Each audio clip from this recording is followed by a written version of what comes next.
There's no simple solution for the leadership void plaguing the Steelers. The coach and the quarterback are both to blame. All right, joining the desk now, two former NFL greats, Greg Jennings and Tony Gonzalez. Start with you, Marcellus. Yes. I blame them both equally. Big Ben, Mike Tomlin, not great leaders. Man, this Pittsburgh Steelers organization and you are like oil and water. Y'all just don't get along properly, and you're on to something finally. You've been warning us about this leadership issue at the top of the organization, and I've been on the other side of the fence. So look, second most wins as an active head coach in NFL behind Bill Belichick is Mike Tomlin, and he's one of only 6 active coaches with a Super Bowl ring. So shots fired, but shots missing in my mind, in my eyes. However, when you watch yesterday and you realize that, wait a minute, did Mike Tomlin just give us a BS explanation or not a full explanation? And when I realized he did, I said, this is psychology 101. Most communication is nonverbal. Think about that in that second half when Roethlisberger is sitting there with a hat backwards. And Tomlin's like, why aren't you in there? Thinking it, not saying it. Why isn't Ben Roethlisberger champing at the bit? Like, I need to be on that field. I've been there before. I've run on the field for Bruce Smith before. He's like, bruh, it's going to be 12 minutes in this huddle. Get your out this huddle. And I'm like, all right, big bank, take little bank. Like, if Ben Roethlisberger wanted to be in that game, he's in that game. So I put the onus on Roethlisberger more so than Tomlin, but they both share in a very immature way to communicate, which is to not say something at all, but in your own mind, you're telling everyone the lack of respect you have not only for this moment, your opponent, but for each other. Roethlisberger should have been on that field, and he knows it, and that's up to him to be a leader and to take advantage of those moments. I agree. I don't think they're bad leaders. I think that because of them having so much success, and what you alluded to early, that the longer that they're together, they grow apart because of that sense of entitlement that each of them carry into this situation. Tomlin thinks that it's because of me. Ben Roethlisberger believes that it's because of me. And I think they just have never met eye to eye because one is a defensive guy, one is an offensive guy. And in today's league, if you're not eye to eye or on the same page with your head coach, which tends to be the way that everybody's going, if your quarterback's the guy, offensive guy as far as head coach, they're just growing apart the longer they're together because of their ego, because of their sense of entitlement. So you're suggesting that they break up, they get fired, or break up the band? Something's got to give. It hasn't produced wins as of late. Look at Mike McCarthy and Aaron Rodgers. Yeah. Perfect example. Yeah, they won early in Aaron's career, but then they had success in the regular season, no success in the playoffs as far as winning deep in the playoffs and Super Bowls. Like, something's got to give eventually. Yeah, well, something's got to give. I think Le'Veon Bell we talk about this all the time. I mean, Le'Veon Bell's not there. James Harrison is gone. Like, they have a couple good players, but I don't think this is the same team that we're always dealing with. This is the same leadership that's been there the whole time. They just don't have the same players. This is who they are, that we talk about it. This is the most drama-ridden team in the whole NFL. We're always going to get a story. We always have something to talk about them and the Cowboys. It seems like they're the reality television shows of the NFL. And these two guys are just playing true to form to me, as far as I'm not surprised what happened yesterday with on the field. Whoa. You say not surprised. Tony, I'm not surprised by by a healthy Hall of Fame quarterback standing on the sidelines watching his team in a one-possession game. Yeah, I've never seen that before. No, when you're in a playoff Ben Roethlisberger, I call Ben Roethlisberger Hulk Hogan, or a WWF wrestler. You know when he used to go down and he's hitting and he put that hand up and he's like, okay, Ben goes down every single week, it seems like. Something, he's going to hurt his foot, he's going to hurt his ribs, and he's a warrior. But he loves the drama. He loves to get called back in. He would have loved to have come back in and won that game like he did. He went down there, got him in a position to win the game. Say the kicker hits the field goal, they go to overtime, they win. Now it's been Roethlisberger, the hero. He loves that. He loves being a hero. And that's reality television. And that's the point that I want to make as well. Ben Roethlisberger in the second half of that game wanted to prove his worth in this organization. He wanted y'all to say, beg me back. Because y'all been talking about, it's Le'Veon, and we missing Le'Veon. Y'all been talking about me as a leader, as a teammate.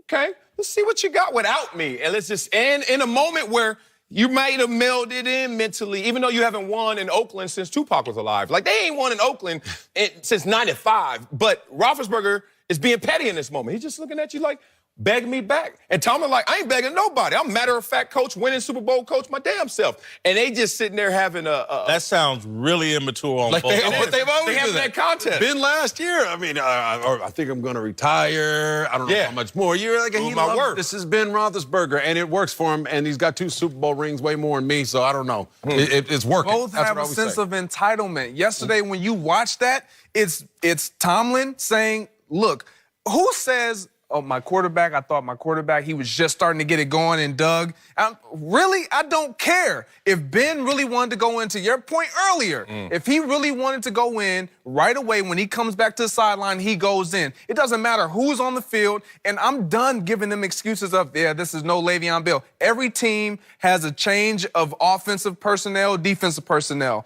across the board. It's who's on the field and who's ready to play and what they're going to produce week in and week out, and they just haven't been able to do it down the stretch. Guys, this is bad leadership on both parts. There's 52 other guys on that roster. There were 46 other guys active for that game. Ben Roethlisberger stood on the sidelines while he was healthy enough to play. And Mike Tomlin, again, this is where I put equality in this, because if I'm Mike Tomlin, I am desperate enough to beg. I'm not too proud to beg. I need my quarterback out there. We're 7-4-1. We have a chance. I think they went 7-4-1.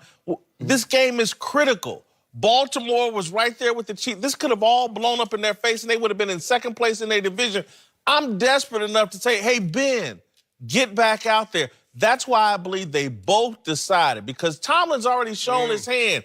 He loves thinking about New England, and New England's next week. And they thought, oh, we'll get away with one here. It's just Oakland. We don't need you, Ben. You'll be healthy for next week. Both up. That's the kind of stupid thinking of young people with no experience. Stop that. Stop that. That's not fair, because they're not equal in this sense. Their incentives are different, and that's why their behavior was different. Think about it.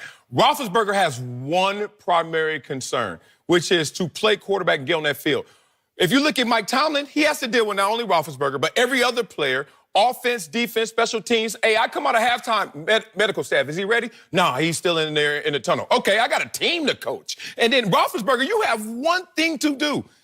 Get your butt on the field if you can. If not, tap out. So in those circumstances, I don't think it was a begging moment for Tomlin. It was a moment of, I got to keep this thing rolling. Now, he made the explanation post-game that didn't make any sense. We were rolling. Things were looking good. Josh Dobbs was struggling. What are you, 4 for 9? You don't think at halftime, Marcellus, these guys didn't say, Ben, take your time. I think we can get this without you, and we won't hit the parachute button unless we get behind. I don't think so. I don't think that's protocol. I don't think that, you can None tap of this out. is protocol. I don't think you say, can you tap out right now? I think you're saying, hey, we go out there in the second half, Ben's not with us. Maybe in my mind, I have a doubt that Ben's going to come back. He shows up in the early part of the third quarter, but he didn't come out with the rest of the team post-half. So that's on Tomlin's vision. He's like, I got all these other players and all these other facets to work with. That's why I say, look, he gets blamed, but not in equity, not in the same. I see what you're saying, but this is where, Tony, I'm with you now when it comes to that Hulk Hogan hand. This is what Big Ben has done. And Tomlin, I believe, look, man, I'm tired of this. Either you're coming out and you're playing and you can play, or just stay in the locker room, and we're going to do this without you. That's the conversation you have on the airplane back. Right. Again, you got to know your personnel. If Tony Gonzalez knows that Ben Roethlisberger is a drama king, trust me, Mike Tomlin knows it as well.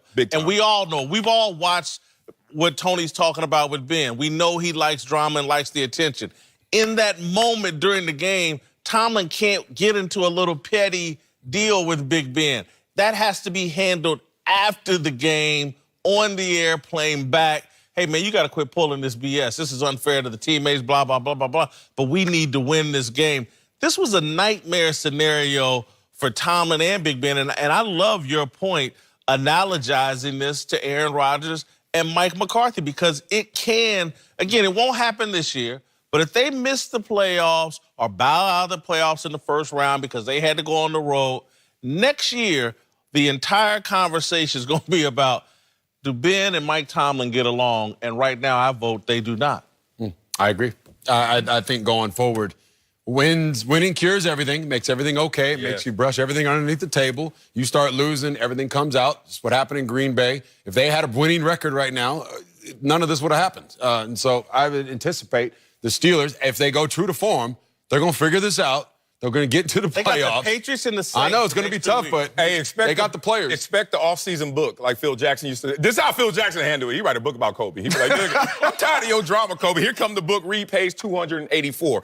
However, this situation is going to play out a little differently. Mike Tomlin is sitting there saying, I'm not going to let Ben Roethlisberger mess up my entire thing because this is just one player. We will move forward. We will move without you. And Ben Roethlisberger, what is the old advice? I heard this when I was in Dallas from Darren Woodson. He said, hey, Wiley, as soon as you start talking about retiring, you're already retired. And I remember having that conversation. Once Roethlisberger let that cat out the bag, he's trying his best to put it back in there. But there are moments like this that tell you the cat's not back in the bag. No. Ben Roethlisberger, I said at the time, he wants no part of retirement. That was just another little tantrum. Hey, look at me. Some power play. Agreed. He's wanted Randy Fichtner as the offensive coordinator. He's finally got it. That was all part of this long war to get things the way that he wants it.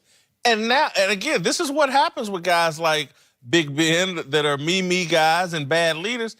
Tomlin's up next. It was Todd Haley last year. Tomlin's up next. And when you think about it, honestly, and the Steelers will get in this situation. I think they'll handle it because that organization has a plan for everything.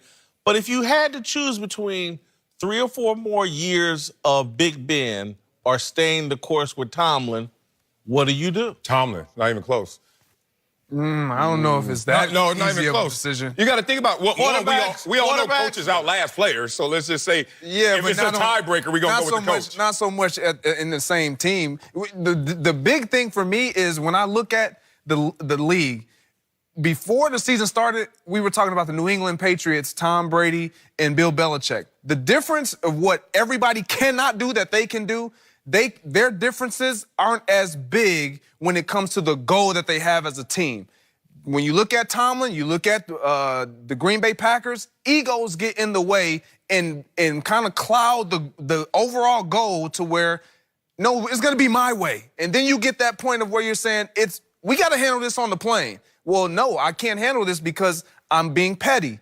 That's my issue with this whole situation. But players will outlast a coach within the same organization. These players already told who they have chosen. Think about it. Roethlisberger texts Le'Veon Bell. He don't even hit him back. Okay, Antonio Brown gets called out by Roethlisberger. My satellites told me he didn't take that so well. But you know what? I got to respect my quarterback. That's the only way I'm going to eat if he likes me. So we'll keep this PC. But in reality, hey, that was an issue. So I think the players already have shown that we have all taken shots at Roethlisberger one way or the other. I don't see that same attention towards Tom. Well, don't you think it comes down, how much more does Ben Roethlisberger have in the tank? How many more years can he play at a high level? You know, once it goes, it goes. Peyton Manning's the best example of that. One of the greatest quarterback of all time, in my opinion. It goes, it's gone. So that's how you weigh those pros and cons, at least for a coach. But if he's still playing well and he's got another 4 or 5 years in him, if you believe that, then yeah, I think Tomlin's got to go. Tony, we're going to end on this note. Your comment about Peyton Manning would have more credibility had you not last week said Phillip Rivers is the greatest quarterback to never win a Super Bowl. I just say that. Marino, I don't understand Peyton Manning. Marino. Stick around later in the show. We'll give you our latest approval ratings for Steelers head coach.